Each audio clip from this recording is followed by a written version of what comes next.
Oh, listen to that crowd. Welcome, everyone. We are broadcasting live from the stadium for the absolute ultimate avian showdown.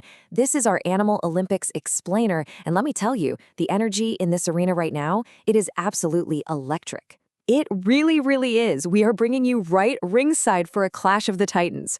Well, okay, featherweight titans, but still, we've taken all the data, all the biology, and all the behavioral science from our sources, and we are putting it to the ultimate test in the ring today. Exactly. No hypotheticals here, folks. We are watching this play out live, analyzing the hardcore science behind every strike, every dodge, and every tactical move.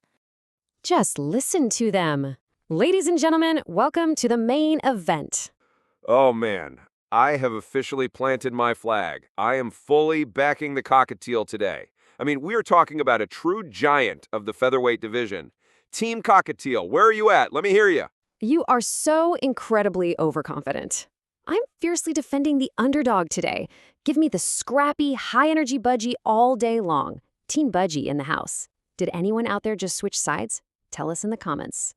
All right, let's look at the tail of the tape on the stats board because the sheer size difference here is staggering.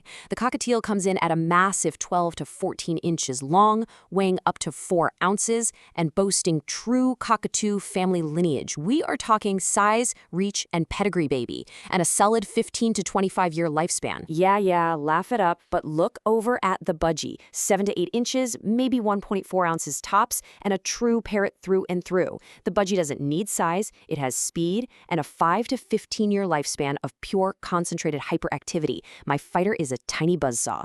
Are you ready to call this one yet? Because I really think you're in for a shock. The bell rings, and here we go. First contact in the arena. And just like I predicted, the Cockatiel immediately steps forward. He is towering over the Budgie, using every bit of that 14-inch frame and weight advantage to completely dominate the center of the ring. The Budgie is holding its ground, though. It's looking up, assessing the situation. The Cockatiel is looming, but the Budgie is shifting its weight, looking for an opening. Oh, here it comes.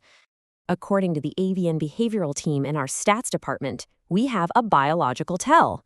Look at the Cockatiel's head. The crest is standing completely straight up. According to our research, a fully upright crest means this bird is fired up, excited, and ready for action. He is not backing down. Okay, he's trying to look intimidating, but let's see if he actually has the reflexes to back up that posture. The Budgie is bouncing on its feet. The Cockatiel lunges. He dodged it! Oh, what a move! The Budgie uses that frantic, busybody speed we read about. It's a complete blur. The Cockatiel is just way too laid back, too slow on the draw. The Budgie zips right under the larger bird's reach. Team Budgie, are you seeing this at home? And now the Budgie is initiating a full auditory assault. What is that sound? That is the sound of a world record vocabulary. Did you know a Budgie named Puck holds the Guinness record with 1,728 words? This Budgie is using its high-pitched, constant chirping to absolutely overwhelm the Cockatiel. It's just a barrage of confusing noise. No way. What a counterattack. Team Cockatiel, look at this. The Cockatiel is tapping into its ancient cockatoo DNA. He's puffing up and violently shaking his feathers. Wait, what is he doing? He is deploying a massive defense mechanism. Cockatiels are powder-down birds. He's releasing a literal biological smokescreen. Oh my gosh, the arena is filling with fine white dust. I can't even see the canvas. I can barely see the ring either. This is chaotic. This is that feather dander that is normally a total allergy nightmare for bird owners, but right here in the Animal Olympics, it's a tactical masterpiece. The Budgie is completely blinded. It's totally disoriented in the dust cloud. Hey, don't count my fighter out yet. Let's pull up the weapons breakdown on the Jumbotron. The Cockatiel might have reach and melody whistling, but the Budgie has a secret weapon. Science shows us the Budgie packs a bite force of roughly 12 newtons. That is over 100 psi. That is shockingly powerful for a bird that weighs barely over an ounce. If the Budgie lands a hit, it's going to do serious damage. Hey, charges! Look at that speed! The Budgie is pushing right through the powder, down smoke screen. He doesn't care that he's completely blinded. He is a heat-seeking missile of pure energy. She turns. The Cockatiel desperately tries to pivot out of the way. He's trying to use that massive 12-inch tail to evade the incoming strike, sweeping it across the canvas. Miss! The tail completely misses. He's wide open. Another attack. The Budgie is relentless. It's a complete swarm.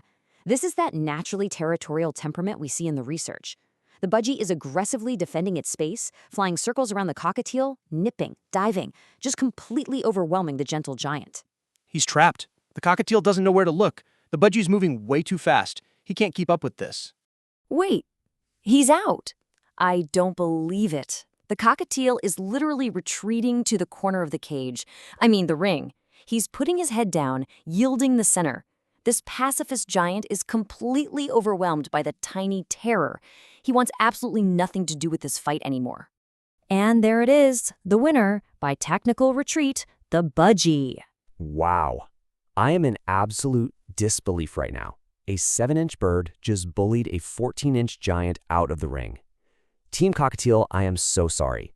We had the size, we had the reach, but we just got straight up out-hustled. I told you, never underestimate the scrappy underdog. We officially crowned the budgie the featherweight champion of the Animal Olympics. All right, moving into our post-match breakdown and biological analysis, because honestly, looking at the science, I really need you to explain to me how a bird, half the size and half the weight, just completely dominated my cockatiel. What exactly do we just witness? So the crucial point lies in their behavioral psychology. Look at these behavioral facts the team pulled up. In avian communities, bird owners are explicitly warned to never house budgies and cockatiels in the same cage. Why?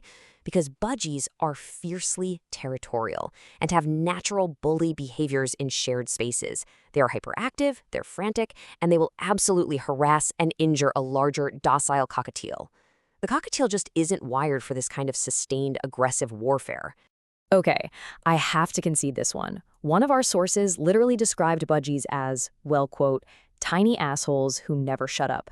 And we definitely saw that high-energy, scrappy personality in the arena today. Cockatiels, on the other hand, are known as gentle giants. They're pacifists, they want to cuddle, they want head scratches, they do not want to fight a buzzing saw blade of a bird. In a living room, a cockatiel might be the sweeter pet, but in the Animal Olympics arena, that scrappy energy gave the budgie the absolute ultimate edge. Now, to be completely fair to Team Cockatiel, we do have to acknowledge the biological wildcards. You fought a good fight, and if this matchup had happened in the spring, during peak hormonal season, it might have been a totally different story. Exactly. A hormonal cockatiel, especially a female protecting an egg-laying area or a male protecting his cage, can become extremely territorial and aggressive. If my cockatiel had been in that hormonal phase, he might have put up a much meaner, nastier fight. But today, the budgie's consistent territorial aggression won out. And that brilliantly illustrates why we use real science to run these matchups. Biology dictates behavior, and behavior wins championships. What a spectacular explainer today. The budgie takes the crown, proving once and for all that in the wild, the size of the fighter matters far less than the size of the fight in the bird. But this makes me wonder, who else is lurking out there in the animal kingdom, waiting for their shot at glory? That is the perfect question to leave you with. Who should fight in the next Animal Olympics? Drop your dream matchups in the comments below. We want to see your wildest, most fascinating pairings based on real science. Until next time, keep exploring, keep learning, and we'll see you at the next live broadcast.